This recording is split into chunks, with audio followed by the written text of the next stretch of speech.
본원 통화라고 하는 것을 볼 수 있는데, 달러의 본원 통화, 지금은 양적 긴축을 하고 있으니까 달러의 본원 통화가 줄고 있거든요. 그런데 그 주는 게 평소에는 영향을 미치지 않다가 갑자기 어느 순간 영향을 미칠 때가 있습니다. 또한 수준이 있었는데 그 수준을 9월 중순 이후부터 서서히 하회하고 있는 시그널이 좀 나타났기 때문에 저는 이러한 연준의 긴축이 아주 위험한 수준을 넘기 시작했다. 이 유동성이 축소가 될 때 영향을 받는 곳이 있습니다. 레버리지를 많이 쓰는 자산들이 있어요. 대표적으로 먼 옛날에는 귀금속, 특히 이제 플래티넘 얘네들이었고, 요즘은 걔네들이 아니고 코인. 요즘 코인 시장이 이러한 달러 유동성 부족에 큰 영향을 받습니다. 이거를 해소할 수 있는 거의 유일한 방법이 연준의 양적 완화입니다.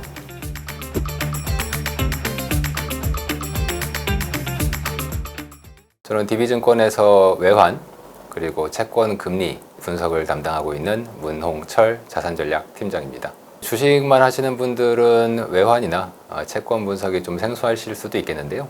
주식 시장에도 영향을 많이 미치기 때문에 제가 매크로 거시경제 관점에서 주식 시장에 영향을 주는 외환과 채권 금리 쪽 말씀을 드리겠고요. 제가 요즘 분수에 맞지 않게 책을 하나 써서 투자 디톡스라는 이름으로 발간을 했습니다. 이 책의 저자이기도 합니다. 저는 좀 다른 관점에서 디톡스죠. 사람들이 너무 레버리지 투자나 기술주 투자에 매몰되어 있다 보니까 저는 주식보다는 거시경제를 보는 입장에서 좀 더 사람들이 마음 편하게 투자할 수 있는 방법을 추구해보자, 뭐 이런 쪽으로 말씀을 드리고 있고, 저희 채권이나 외환 분석을 할 때도 좀 더 시계를 이제 길게 보시고 단기적으로 이제 샀다 팔았다 하는 것보다는 거시경제를 좀 더 읽는 안목과 지식을 좀 전해드리고자 이번 출연을 하게 됐습니다. 잘 부탁드리겠습니다. 보통 환율이 이제 급등을 해서 다들 이거 한국만 뭐가 문제가 있는가 보다. 왜냐면 무역 협상을 하고 있고 트럼프가 3,500억 달러 당장 내놔라 이러고 있으니 이거 한국이 뭔가 문제가 있어서 환율이 이렇게 오른다 이렇게 생각하시는 경우가 많은데, 사실 다른 모든 통화가 달러 대비해서 약세를 보인 게 이미 대략 9월 중순부터 시작이 됐단 말이죠. 지금도 계속 진행 중이고. 그러면 이제 그 이유가 뭐냐? 이제 한국만의 이유는 한미 무역 협상의 불확실성이 이제 분명히 있고요. 전 세계적으로도 달러가 9월 중순부터 강세인 이유는, 여러분들도 뉴스를 보시면은 9월에 FOMC가 금리를 인하를 했죠. 근데 그때 파월 의장이 금리를 인하했음에도 불구하고 말은 매파적으로 했습니다. 그럼 당시에 왜 매파적이었냐? 사람들은 비둘기겠거니 생각했어요. 이유는 지금 월간 고용이 3만 건 이렇게밖에 안 나오거든요. 와, 우리가 과거에 고용 15만 건, 20만 건, 30만 건씩 나왔지 않습니까? 그런 거에 비해서 월 3만 건이면 완전히 경제가 이제 폭망이다. 따라서 이번에 스티븐 마이런 같은 연준 이사가 주장했듯이 50bp도 내려야 되는 거 아니냐, 이러한 기대가 있었어요. 9월 중순까지만 하더라도. 하지만 파월 의장이 완전히 일축을 해버렸고, 올해 기준금리 천천히 내린다.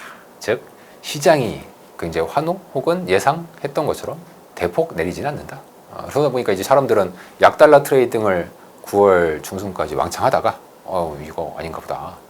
그래서 9월 중순부터 달러가 강세로 갔던 게 가장 중요한 환율 상승의 요소고, 거기에 우리나라의 외환 시장에 대미 무역 협상에서 투자 이제 어떻게 할 거냐, 이건 이제 우리나라만의 요소가 되겠죠. 근데 우리나라는 최근에 외환 시장에서 국내 기업들이 달러를 기회 있을 때마다 계속 사고 있다고 합니다. 그 이유는 만약에 이 3,500억 달러를 투자를 하게 된다면 당연히 기업들에게 좋은 말로는 요청, 나쁜 말로는 손목을 빨리 비틀어서 돈을 토해내게 되겠죠. 사실 일본도 투자 자금의 상당수를 기업들이 내기 때문에 기업들 입장에서는 달러가 있어야 대미 투자에 부응을 할 수 있지 않겠습니까? 그래서 기업들이 외환시장에서 달러를 자꾸 매수하고 있어요. 이러한 흐름이 이 달러원 환율을 꽤 위쪽으로 올렸던 요소라고 말씀을 드릴 수 있겠습니다. 다만 저는 또 이러한 일반적인 얘기도 전해드리겠지만, 저만 생각하는 9월 중순 이후에 이제 강달러의 원인, 아까는 파월 의장이 좀 덜 비둘기 혹은 매파였다.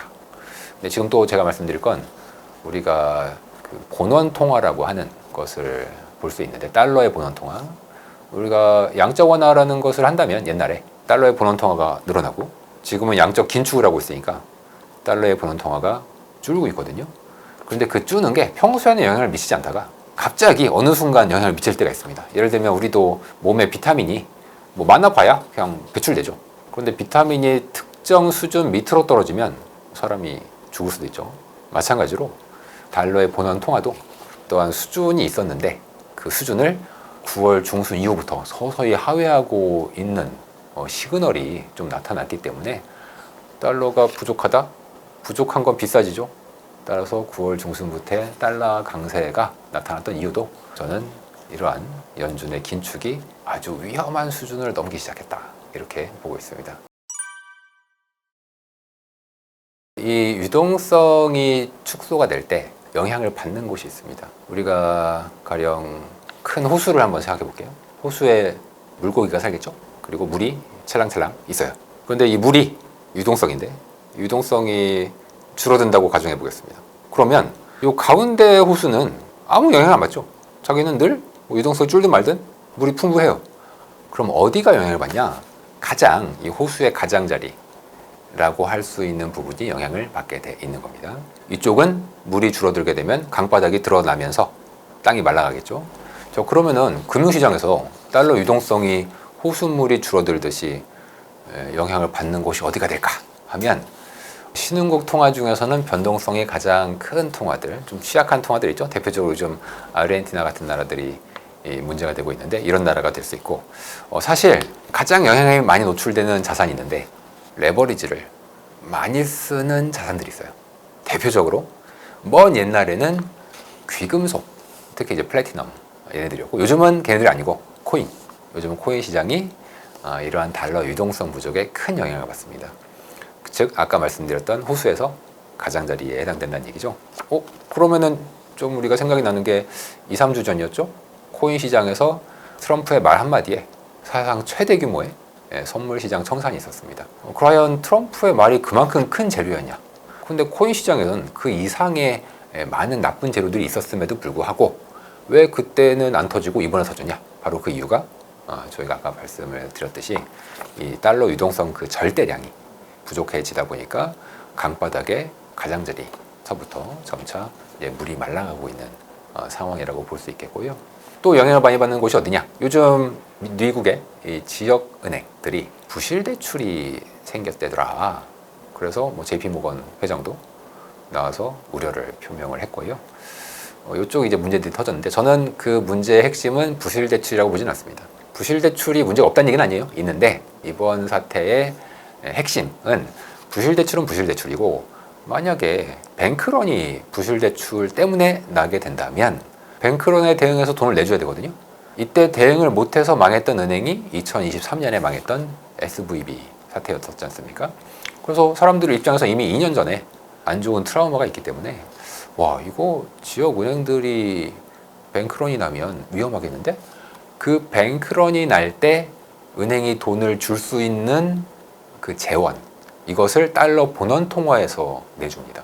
근데 제가 아까 얘기했듯이 지금 달러 본원 통화가 부족한 상황으로 가고 있다고 말씀드렸잖아요. 그러면 이거 못 내주겠잖아요. 그리고 현재 달러 본원 통화가 정확히 SVB 사태 때랑 똑같단 말이에요. 그렇다면 이제 사람들의 우려도 이해가 되시겠죠. 이게 단순히 부실 대출의 문제도 있겠지만 뱅크런에 대응을 못하게 된다면 은행의 신용 위험이 될 수가 있는 것이고, 그렇게 되면 미리 빨리 돈을 뽑으려는 사람들이 있을 거고, 이게 악순환을 일으키게 된다는 거죠. 저는 그래서 이 달러 유동성의 부족은 뭐 일부 취약한 신흥국들의 우려가 생길 수도 있겠지만, 레버리지가 굉장히 큰 폭으로 쓰고 있는 코인 시장이나 코인 말고도 대량의 레버리지를 쓰고 있는 시장들이 몇 개 있고요. 마지막으로는 방금 말씀드렸던 것처럼 지방은행들, 은행들의 뱅크런에 대한 대응 능력이 굉장히 취약해질 수 있다. 이렇게 생각하면 좀 무섭게 다가오실 수도 있겠는데, 뱅크런은 금융규제 당국이 대응을 하기가 쉬워요, 상대적으로. 뭐 SVB 때도 주가 차트 찾아보시면 그때 S&P가 그렇게 뭐 폭등락하지 않았습니다. 굉장히 스무스하게. 채권 시장은 움직임이 컸지만, 그래서 저는 이번에도 은행의 뱅크런이나 신용 위험은 그렇게 문제가 되지 않을 것이다. 그렇게 생각하고 있습니다. 양적 완화가 이제 왜 필요하냐? 아까 본원 통화가 줄어들고 있다고 말씀드렸지 않습니까?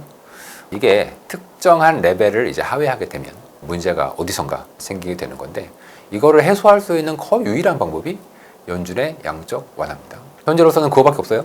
따라서 파월 의장이 지난주에 뜬금없이 이제 양적 긴축을 중단해야 된다라고 얘기한 게 전혀 뜬금없는 게 아니고, 이미 연준이 본원 통화가 좀 과도하게 줄어들고 있다는 것을 스스로 인정을 한 셈이 되는 겁니다. 따라서 앞으로 이제 양적 완화도 할 거고요. 지금 연준이 시장에 좀 중요한 플레이들이 몇 명 있는데, 이 사람들한테 설문지를 보내서 조사를 좀 하고 있어요. 어떤 조사냐면, 옛날에는 연준이 양적 긴축을 이제 하고 있었지 않습니까? 지금도 하고 있고, 양적 긴축을 언제쯤 끝낼 것 같냐 식으로 설문조사를 이렇게 했었어요. 근데 지난주에 질문이 바뀌었습니다. 바뀐 질문은 연준이 양적 완화를 언제 할 것 같냐. 이건 굉장히 의미가 있는 설문지의 변화예요. 그게 지난주에 처음 있었다. 즉 시장의 중요한 플레이어들한테, 요새 이제 플레이어라는 건 이제 주로 채권 플레이어인데, 연준이 양적 완화를 언제 할 거냐고 물어봤으니까 이거는 연준이 결국 언젠가는 양적 완화를 할 수 있다라는 얘기지 않습니까? 이 양적 완화라는 게 만약에 조만간 가까운 시일에 이제 하게 된다면 유동성을 공급하는 거잖아요. 그럼 지금 가뜩이나 에브리띵의 랠리가 진행이 되고 있는데, 거기에 양적 완화로 장작불을 더 집어넣게 된다면 그러한 랠리가 더 강하게 벌어질 수도 이제 있다는 것이 될 거고요. 특히 채권 시장에 상당히 우호적인, 즉 금리가 하락하는 요소가 될 수가 있습니다. 왜냐하면 그동안 채권 시장에서 나 채권 안 살래요 하는 이유는 연준도 팔고 있다, 해외 중앙은행도 팔고 있다, 그럼 미국채 누가 사냐? 이게 굉장히 중요한 큰 논리였는데, 지금 오히려 이 논리가 이제 뒤바뀌는 거죠. 앞으로는 연준이 이제 더 이상 팔지도 않고 오히려 살 수 있다더라. 그러면 사람들은 심리적으로 그러면 미국채를 좀 더 사야 되겠네? 이런 생각을 이제 하게 돼서 요즘에 미국채 10년물 금리가 4%를 깨고 밑으로 내려온 거고, 또 하나는 요즘 중국이 수출을 잘하지 않습니까? 그럼 그 수출한 돈으로 달러가 들어올 텐데, 그럼 그 달러로 그냥 뭐 창고에 달러를 쟁여놓을 수는 없잖아요. 결국 다시 미국채를 살 수밖에 없다. 따라서 그동안 이제 미국채에는 수급상 부정적인 재료들이 사라지는 방향으로 가기 때문에 결국 금리에도 좀 아래쪽 압력으로 작용을 할 수 있어서, 연준의 양적 완화 재료는 금융시장에는 모두가 행복할 수 있는 재료가 이제 될 수 있다고 생각하시고 좀 대비를 하실 필요가 있을 것 같습니다. 일단 현재로서는 이제 두 가지 요건이 있겠죠. 첫 번째는 한국과 미국 간의 협상이 잘 끝나야 되고, 두 번째는 연준이 자기네들의 경제 상황을 좀 제대로 인식을 해서 금리를 많이 낮춰주든지 양적 완화를 하든지 이제 해야 되겠죠. 올해 중으로는 조금 어려울 수 있을 것 같고요. 저는 내년쯤 초쯤 되면은 연준도 양적 완화를 하고, 또 내년 초에 미국 경제가 빠르게 둔화가 될 겁니다.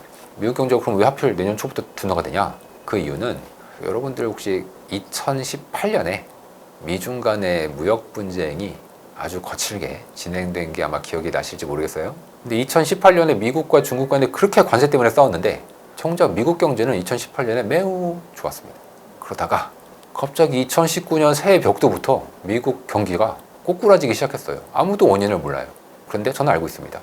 그 이유는 미국이 역사적으로 늘 관세 전쟁을 하고 나서 1년의 시차를 두고 경제가 굉장히 빠르게 둔화되는 국면으로 가거든요. 올해 관세 전쟁이 1월, 아무리 늦게 봐도 4월부터 시작이 됐잖아요. 따라서 내년도 1분기 정도가 된다면 아마 미국 경제가 빠르게 둔화되는 국면으로 이제 가게 될 거고, 뭐 그럼 연준도 양적 완화를 하게 될 거고, 뭐 금리도 더 많이 내리게 될 거고, 달러도 약세로 전환이 되겠죠. 그런 점에서는 약달러를 내년도에서는 달러원 환율의 하락, 뭐 1,300원대로의 다시 회귀를 볼 수 있을 것 같은데, 이제 문제는 올해란 말이죠. 지금 미중 간의 무역 협상을 하고 있는데 이 결과가 진짜 어떻게 나오느냐에 따라서 굉장히 환율의 상하 변동성이 뭐 작게는 50원, 크게는 뭐 100원 이상도 그 움직임이 전혀 이상하지 않다. 그래서 무역 협상의 결과는 우리가 어떻게 나올지 이제 알 수가 없기 때문에 그런 점에 있어서는 좀 시나리오를 그려두시고 시청자분들도 생각을 해보시는 게 좋지 않겠나 싶고요. 뭐 어떻게 되든지 내년도에는 좀 환율이 아래쪽 약달러 방향으로 갈 수 있다. 이렇게 시나리오로 말씀을 드리겠습니다. 시청자 여러분들께서도 아니 월 3만권이 이거 굉장히 안 좋지 않습니까? 근데 연준이 당장 50bp를 내려도 이상하지 않을 것 같은데 왜 파월 의장은 금리를 천천히 내리려고 하냐? 자, 이거에 대해서는 인구 구조에 대해서 좀 더 보실 필요가 있습니다. 제가 뭐 비유를 들어볼게요. 이게 교과서에 나오는 비유인데 인구가 100 늘어날 때 고용이 100 늘어나면 똔똔이죠? 그러면 경제는 잘 흘러가고 있는 거죠? 이런 상황에선 기준금리를 높일 필요도 없고 낮출 필요도 없을 겁니다. 반대로 인구가 100이 늘어날 때 고용이 50이 늘어나면 큰일 났죠. 엄청난 고용을 못한 실업자들이 있을 거 아닙니까? 이럴 때는 금리를 낮춰줘야 되겠죠. 그래서 고용을 늘려야 될 거고, 반대로 인구가 100 늘어나는데 150의 고용이 만들어지고 있어요. 이건 이제 과열되고 있는 징조가 될 거라서 금리를 높여야 되겠죠. 이제 그런 면에서는 연준이 도대체 미국의 고용 상황에 대해서 이제 어떻게 생각하고 있냐에 대해서는 저희가 한번 이게 말로 하는 것보다 그림으로 좀 보여드리는 게 맞을 것 같은데요. 막대 그래프는 월 미국의 비농업 계속 둔화되고 있죠. 중요한 건 이 노란색입니다. 이 노란색은 연준이 그린 겁니다. 노란색이 뭐냐? 제가 아까 100의 인구가 늘어날 때 100의 고용이 늘면 된다 이렇게 말씀드렸죠. 그 적정한 100 인구를 고려했을 때 미국의 고용이 월 얼마 정도 늘면 똔똔이냐. 여기서 말하는 똔똔이란 건 실업률도 안 변하고 물가에도 영향을 주지 않는 적정한, 아주 뜨겁지도 차갑지도 않은 아주 이상적인 레벨의 미국의 고용 월 창출 건수가 그 노란색 선, 이거 연준이 그린 거예요. 이거는 뭐 답은 없고 추정하기 나름입니다. 그 노란색 그림 잘 보세요. 점점 떨어지고 있죠. 그리고 지금 노란색의 레벨이 5만 건이 안 나옵니다. 월. 그러면 지금 고용이 실제로 3, 4만 건 나오는데 연준이 볼 땐 이게 심각한 게 아닙니다. 왜냐하면 인구 자체가 줄었어요. 그러니까 이 정도 고용 나오는 게 문제가 아니다. 실업률 봐라. 안 변하죠. 왜냐하면 이미 인구 자체가 안 늘어나니까. 그런 상황에서는 기준금리를 과하게 내리면 경제가 굉장히 오버슈팅할 인플레이션의 리스크가 있다라고 교과서에 써져 있기 때문에 연준은 물론 겉으로는 이 얘기는 하지 않아요. 연준이 이런 식의 이제 보고서로 간접적으로 얘기하는 건데 이런 보고서는 잘 여러분들이 안 보실 테니까 이제 연준의 속마음, 겉으로 이런 얘기 겉으로 하면 큰일 나겠죠. 연준이 이제 속마음을 말씀을 지금 드리자면 연준은 기준금리를 빠르게 내릴 생각이 잘 없다. 아마 내년도 파월이 5월에 퇴임하기 전까지는 아마 연준은 상대적으로 긴축적인 태도를 금리를 내리긴 내릴 텐데 기대하는 것보단 덜 내린다. 이렇게 생각하시면 되고, 그럼 이제 저한테 만약에 연준이 정말 잘하고 있다고 생각하냐? 라고 물어보신다면 저는 다르게 봅니다. 연준이 잘못하고 있다. 그 이유는 연준이 아까 그려놨던 그 노란색 선이 감소하는 이유가 뭐냐는 거죠. 이민자가 안 들어오고 심지어 한국인처럼 쫓겨나는 사태들이 벌어지고 있다 보니까 미국의 연간 인구가 특히 코로나 이후에 막 폭증했거든요. 아마 옛날에 신문에서 미국 국경 도시 남부에서 수많은 이민자들이 줄 서서 들어오는 사진을 아마 보셨을 겁니다. 근데 지금 그곳에 가면 아무도 없어요. 아무도 안 들어와. 그래서 인구가 감소하고 있는 겁니다. 근데 왜 그렇게 사람들이 이제 안 들어올까요? 라고 하면 대부분의 언론에서는 트럼프도 마찬가지고 자기가 잘해서 이민자들을 잘 단속하고 국경 보안을 잘해서 라고 했는데 그건 거짓말이고요. 불법으로 넘어오시려는 분들도 미국에 이미 들어간 자기 친구들이 이거 미국 내에 지금 일자리가 없다. 너 여기 힘들게 넘어와 봐야 단속만 당하고 일자리도 못 찾고 쫓겨난다. 그럼 당연히 안 들어가겠죠. 옛날에는 일자리가 2024년까지만 하더라도 많았기 때문에 위험 부담을 안고서라도 미국에 들어가서 일을 하려는 불법 취업자들이 많았지만 지금은 일자리가 없다는 겁니다. 그럼 왜 없냐? 경제가 나빠서 그래요. 자, 이렇게 되면 연준의 생각과는 통화 정책이나 판단이 달라집니다. 연준은 인구를 외생 변수로 보고 그냥 감소하고 있네.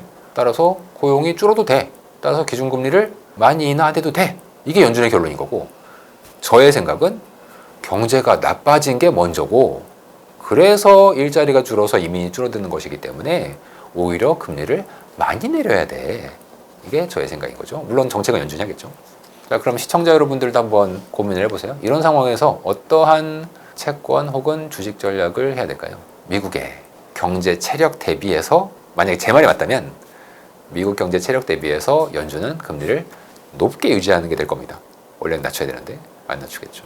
그러면은 아니 지금 몸이 안 좋으면 좋은 운동도 하고 열심히 주사도 맞고 병원도 다니고 해야 되는데 몸이 안 좋은데 계속 뛰어 운동하겠다고 몸도 안 좋은데 그러면 이 사람의 몸은 더 나빠지겠죠. 지금 미국의 상황이 그렇다는 겁니다. 내년도 더 안 좋아질 텐데 이런 상황에서 기준금리를 많이 안 내리고 천천히 인하하는 방향으로 가게 된다면, 그리고 제 생각이 맞다면 아마 앞으로 연준은 굉장히 큰 폭으로 뒤늦게 금리를 인하해야 되는 상황이 벌어질 것이기 때문에 여러분들도 이 시나리오에 맞춰서 투자 전략을 좀 삼아 보시는 것도 좋을 것 같습니다. 예를 들면 뭐 채권이나 금은 그럼 지금 빨리 사야 되겠네요. 뭐 이런 전략이 나올 수 있을 것 같고요. 주식 같은 경우에는 뭐 잠깐 중간에 힘들 수는 있겠죠. 왜냐면 체력 대비해서 금리가 높으니까. 하지만 결국 유동성도 풀고 다시 기준금리를 대폭 낮춰줄 수 있는 환경이 내년도에는 올 수 있기 때문에 그에 맞춰서 그러면 오히려 지금이 오늘이 제일 싸다 이러면서 이제 매수에 나설 수도 있는 것이기 때문에 투자 전략을 삼으실 때 좀 더 참고를 하실 수 있는 내용이 되지 않겠나 싶습니다. 최근에 이제 미국채 장기물 금리가 굉장히 큰 폭으로 떨어졌고 최근에는 4%까지 깨면서 밑으로 가고 있지 않습니까? 이 가장 큰 트리거가 됐던 건 사실 그동안 고용이 좋은 줄 알고 있었는데, 그래서 이거 고용이 이렇게 좋으면은 인플레도 높을 거고 경기도 좋을 거니까 미국채 금리는 이제 높아야 되겠죠. 그런데 나중에 까고 보니까 뭐 연간 고용을 뭐 80만 건씩 90만 건씩 다 우리가 뻥이었다, 잘못된 데이터였다 이러고 하고서 이제 한 번에 까니까, 그러면은 국채를 그동안 금리가 오를 거라고 트레이딩을 했던 사람들은 생각을 이제 바꿔야 되지 않습니까? 그래서 그때부터 금리가 쭉쭉 떨어지기 시작했고요. 또 하나는 관세를 매기면 인플레가 온다길래 인플레면은 금리가 올라야죠. 근데 아무리 봐도 기다렸는데 지금 관세를 매긴 지가 6개월이 넘었거든요. 근데 물가 데이터에서 이 관세 인플레가 잘 안 보여요. 그러니까 아니 이거 인플레가 왜 안 오지? 혹은 이거 미중 간의 무역 분쟁이 심해지고 미국이 계속 폐악질을 해대면 결국 미국도 손해 아니냐. 미국 경제가 둔화되고 그럼 물가도 낮아지고 그러면 금리는 더 떨어질 테니 미리미리 미국채를 좀 사놓자. 이러한 수요들이 이제 한참 있었다가 이제 요즘은 거기에 은행들 크레딧 위험들이 이제 일부 나왔고 QE도 재개해야 돼. 즉 QT가 양적 긴축이 종료된다. 뭐 이런 재료들이 합쳐지다 보니까 이 채권 거래하시던 분들이 우리가 그동안 너무 잘못된 생각을 하고 있었던 거 아니냐 이러면서 이제 매수가 들어오게 됐고요. 그것이 시장 금리를 떨어뜨리는 주요 요소로 작용을 했습니다. 베센트 장관이 이제 자기네 미국채 장기물 금리를 안정시키는 게 그 사람의 가장 최고 목표다. 이런 얘기를 이제 공개적으로 얘기를 한 적도 있고, 또 이제 이 사람이 보기에 저 일본이라는 나라가 달러 엔 환율 경로와 그 달러 엔에 또 영향을 주는 게 일본의 장기물 국채 금리, 그리고 이 장기채 금리는 국가 간에 보이지 않는 고리가 있어요. 그래서 어느 한 나라가 장기채 금리가 오르게 되면 다른 나라가 영향을 받아요. 이걸 이제 우리가 이자율 평형 이론이라고 경제학에서는 얘기를 하는데, 그래서 미국이 아무리 잘해도 일본의 장기국채 금리가 너무 뛰게 되거나 혹은 일본이 어떠한 정책을 써서 엔화의 가치를 조작할 때, 그러면 미국은 자기가 좋든 싫든 영향을 받아요. 베센트 장관 입장에서는 되게 걱정하는 게 혹시라도 소장기물 일본의 뭐 50년물, 30년물 금리가 오르면 혹은 폭등하면 미국도 자유로울 수 없다. 이게 이제 첫 번째고, 두 번째는 일본이 이제 엔화에 대한 정책을 쓰지 않겠습니까? 최근에 등장한 다카이치 앞으로 뭐 총리가 된다고 치고, 총리가 됐을 경우에는 사람들이 그 다카이치 트레이드를 통해서 엔을 약세로 만들겠죠. 그렇다면 일본이 약세를 만들면 당연히 미국은 가만히 있어도 강세로 밀려 올라가지 않겠습니까? 그러니까 이런 상황에서는 미국이 과연 일본을 용서할 것인가?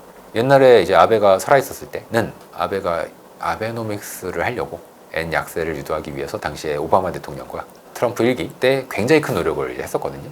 이제 그 상황에서 미국은 뭐 그래, 뭐 일본 니네도 우리가 딜을 할 테니까 엔을 약세로 만들자. 대신 이거 해줘. 뭐 이런 식으로 딜을 했단 말이죠.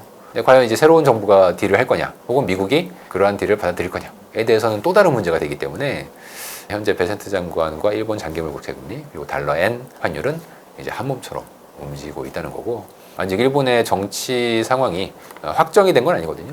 확정이 된다면 그때 가서 달러 엔 환율이 또 어떻게 움직이고, 이거에 또 미국이 정말 순순히 일본이 정책을 쓸 수 있게 내버려 둘 것인지, 이것도 저의 굉장히 관심사 중에 하나이기 때문에 좀 지켜볼 필요가 있을 것 같습니다. 시장에서는 뭐 당연히 다카이치 총리가 된다면 당연히 뭐 애는 약세고 뭐 장기물 금리는 폭등이고 뭐 이렇게 얘기하시는데, 그거에는 한 가지 중요한 조건이 빠져있죠. 미국이 과연 두고 볼 것이냐. 미국이 안 해주면 일본은 절대 움직이지 않습니다. 그 점을 옛날부터 우리는 늘 봐야 되기 때문에 현재 트럼프 정부가 과연 새로운 일본의 정부에 대해서 어떤 태도를 가질지 우리는 좀 더 지켜볼 필요가 있다. 그렇게 말씀드릴 수 있을 것 같습니다.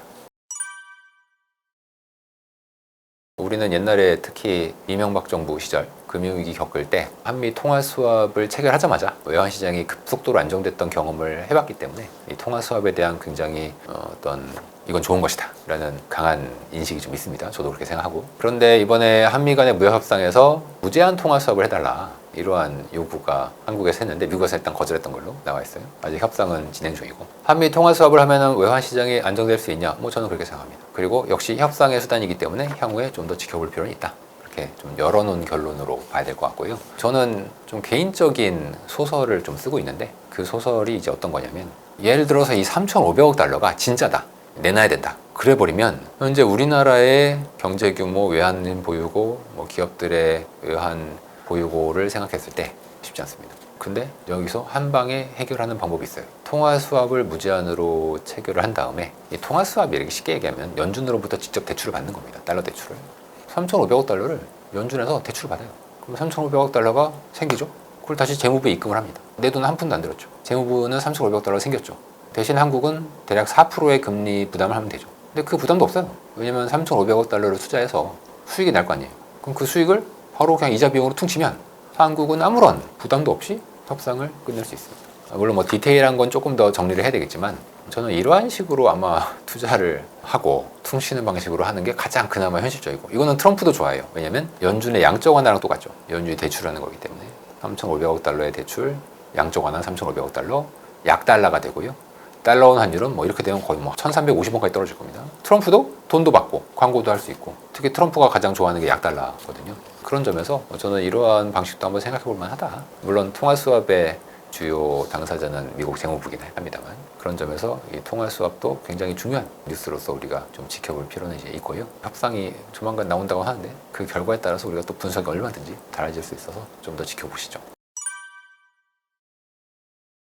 만약에 한미 협상이 지지부진하다는 가정이라면 이럴 때는 보통 기술적으로는 전고점을 많이 보시죠. 전고점이 어디냐? 1,500원 약간 밑입니다. 계엄 사태 있었을 때 해당 수준을 이제 한번 갔었기 때문에. 그래서 지지부진한 협상이나 별다른 재료가 없는 불안감만 계속된다. 그러면 상단을 1,480원 근처까지는 위쪽을 좀 열어두고서 대응을 할 필요가 있다. 그렇게 레벨을 좀 생각하고 있습니다. 협상이 잘 되게 될 경우에는 환율이 순식간에 1,380원 이하로 떨어지게 됩니다. 왜냐하면 지금 우리나라 수출이 나쁘지 않습니다. 반도체 슈퍼사이클 얘기도 있고요. 제가 가지고 있는 달러 원의 모델 있는데 이 모델이 우리나라의 수출 성장세하고 환율을 맞춰보고 한미 간의 성장의 격차와 환율을 맞춰보잖아요. 그럼 1,400원 위쪽은 높아요.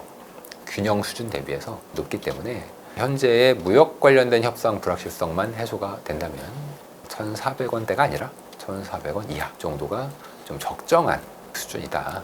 그래서 이 시나리오상 위와 아래를 그렇게 두 가지로 생각을 해두시면 될 것 같습니다. 저는 오히려 걱정을 별로 하지 않습니다. 왜냐하면 미국의 경제가 둔화가 되면 더 좋은 거 아닌가요? 왜냐하면 금리를 낮출 거고 양적 완화를 할 거고 달러가 약세로 갈 텐데, 그런 상황이면 오히려 한국에는 자금이 유입이 되고 한국 쪽에는 더 긍정적인 요소를 받을 수 있는 여건이 되기 때문에 오히려 미국 경제가 둔화되는 건 좋은 것이다. 다만 제가 이제 둔화라고 말씀을 드리죠. 그런데 둔화하고 침체는 다릅니다. 둔화는 그냥 경제가 약해지는 거죠. 천천히. 이럴 때는 그냥 금리 낮추고 양적 완화하고 돈 풀고 오히려 돈 빨리 빼가지고 신흥국 투자하자. 달러 지금 돈 풀린다. 이런 식으로 가기 때문에 오히려 둔화식 시나리오라면 오히려 좋다. 더 좋다. 그렇게 말씀드리는데, 이제 시청자분들이 걱정하시는 건 둔화가 아니라 침체가 될 겁니다. 침체는 뭐가 다르냐? 침체는 보통 금융시장의 크레딧 리스크를 동반합니다. 크레딧 리스크란 건 가령 은행의 뱅크런이 터진다던가 대규모 주요 금융기관이 동시다발적인 유동성 위기에 빠진다던가, 혹은 대규모로 대출을 해놨던 그 거대한 대출 시장에서 동시다발적인 부실이 발생한다던가, 이런 것들이 과거에 몇 번 있었던 사건들이고 반복됐던, 그게 내년에 온다, 그건 우리가 얘기할 수 없지 않습니까? 근데 만약에 그런 사태가 있다면 침체가 되는데, 아니 아까 둔화는 침체를 하나 둔화를 하나 연준이 금리를 내리는 건 똑같아요. 더 많이 내릴 뿐이지. 양적 완화를 하는 것도 똑같습니다. 그런데 왜 둔화가 될 때는 오히려 신흥국이 좋은데 왜 침체가 되면 신흥국이 안 좋냐? 이 돈이라는 게 달러, 허공에서 창출되고 허공에서 사라질 수 있어요. 둔화가 되면은 허공에서 창출되는 걸 조금 더 늘릴 수가 있습니다. 정상적인 시스템에서 돌아갈 수 있게. 근데 침체가 되잖아요. 그러면 이미 만들어져 있던 그 거대한 유동성 자체가 허공에서 증발돼 버려요. 왜냐면 부실 자산이 이렇게 많대더라. 은행이 망한대더라. 그럼 서로 돈을 회수하려고 할 거 아니에요. 그러면은 풀려 있었던 다양한 레버리지 유동성들이 자체가 마치 공중에서 드라이 아이스가 녹듯이 갑자기 싹 사라져 버린단 말이에요. 어느 순간. 그럼 유동성 자체가 없어져 버리는 거기 때문에 이럴 땐 달러가 부족해지겠죠? 달러가 초강세가 되고 이런 걸 우리가 침체 혹은 신용 리스크의 어떤 촉발 이렇게 얘기를 이제 하는데 이거는 완전히 다른 게임이 되는 것이기 때문에 근데 보통 이러한 침체를 보통 예측을 할 수가 없어요. 예측을 잘 하지도 않고 물론 뭐 침체가 올 것이다라고 이제 겁주시는 분들은 많은데 그게 정말 이 사람들은 뭐 확신이 있는 것 같지만 실제 그런 식으로 예측할 수 있는 성격은 아니기 때문에 보통은 경제가 나빠진다 이렇게 얘기를 이제 많이 이제 하는 거고 뭐 침체가 온다 그럼 도망가야죠 당장. 근데 그거는 우리가 예측의 영역을 벗어나 있는 상태고 이제 보통 뭐 이러한 부분이 문제가 있어요. 근데 문제는 늘 있습니다. 뭐 이번에 지방은행들에서 부실 대출이 문제가 됐는데 이 세상에 부실 대출이 없는 나라가 어디 있습니까? 우리나라도 부실 대출이 어마어마합니다. 근데 그게 그냥 덮고서 지나가면은 뭐 정상인 것처럼 넘어가는 거고 반대로 얘가 어느 순간 한꺼번에 사람들이 국민들이 다들 부실 대출 때문에 내 돈 날라간댔더라 이러면 서로 돈을 빼겠죠. 그러면 신용이 샤크가 오기 때문에 그런 샤크하에서는 유동성을 빨리 완전히 축소시켜내려는 강한 사회적 압력이 시스템에서 발생해서 그거는 되게 위험합니다. 거기까지는 저희가 전망할 수 있는 영역은 아니다. 그냥 뭐 지켜는 보자. 다만 뭐 뭔가 징조가 있으면 빨리 빠져나와야 되겠죠. 근데 아직까지는 뭐 그런 징조까지는 보이지는 않습니다. 지금 트럼프 정부에서의 불확실성은 우리가 트럼프 1기 때 외에는 경험해 본 적이 이제 없을 겁니다. 이럴 때 제일 좋은 게 뭐냐? 좀 길게 보는 거예요. 길게. 그리고 트럼프의 행동을 너무 감정적으로 받아들이지 마시고 왜 저러한 행동을 할까? 그 이유는 미국이 이제 2차 세계대전 이후에 제조업을 잃고 제조업 일자리가 사라지다 보니까 미국 시민들의 중산층이 올라가고 불평등이 심화돼서 그분들이 트럼프를 뽑았다. 이런 관점으로 좀 접근을 하실 필요가 있고요. 그렇다면 우리는 이제 어떻게 하면 되냐? 그러면은 우리가 전후 체제, 지금 또 80년 이상 누렸던 이 체제가 이제 바뀌는 거잖아요. 이럴 때는 일부 안전한 자산들을 반드시 포트폴리오에 집어넣어 놔야 된다. 제가 지금까지 뭐 유동성 풀리니까 좋아요. 다 좋아요. 이렇게 얘기했는데 미국이 전후 체제를 파괴하게 된다면 갑자기 어느 순간 뭐 전쟁이 날지 혹은 미국이 더 이상 뭔가를 봐준다거나 경찰 역할을 한다거나 혹은 어디가 금융위기가 왔을 때 지켜준다거나 이런 것을 옛날부터는 안 하는 방향으로 가게 되거든요. 그러면은 한 10이 터져야 될 게 50, 60, 뭐 100, 200이 터질 수도 있습니다. 이럴 때는 이제 안전한 자산들을 반드시 좀 가지고 있어야 된다는 거죠. 그런 걸로 이제 제일 좋은 것들이 예를 들면 우리가 이제 절대 자산이라고 하죠. 절대적인 최종 담보물, 대표적으로 뭐 금, 혹은 요즘 들어서 이제 비트코인 같은 것도 있을 텐데 달러의 힘이 약해지기 때문에 그 반대쪽으로 가장 안전한 금과 비트코인을 가지고 가실 필요가 좀 이제 포트폴리오에 일부 편입할 필요성이 있을 것 같고요. 제가 방금 달러의 힘이 약해진다고 말씀드렸는데 이거는 금 대비 약해진다는 거예요. 근데 많이 오해하시는 분들이 이제 달러가 패권이 약해진다. 그럼 이제 달러가 약해진다. 이렇게 오해하시는 분이 있는데 금 대비해서는 달러가 약해지는 게 맞지만 다른 통화 대비해서 달러는 오히려 강해집니다. 그래서 달러의 패권이 약해지니까 뭐 환율이 앞으로는 떨어진다는 등 이런 식의 생각은 조금 곤란하시고 달러의 패권이 약해진다는 얘기는 달러의 양이 줄어든다는 얘기랑 같죠. 즉 달러가 비싸집니다. 오히려.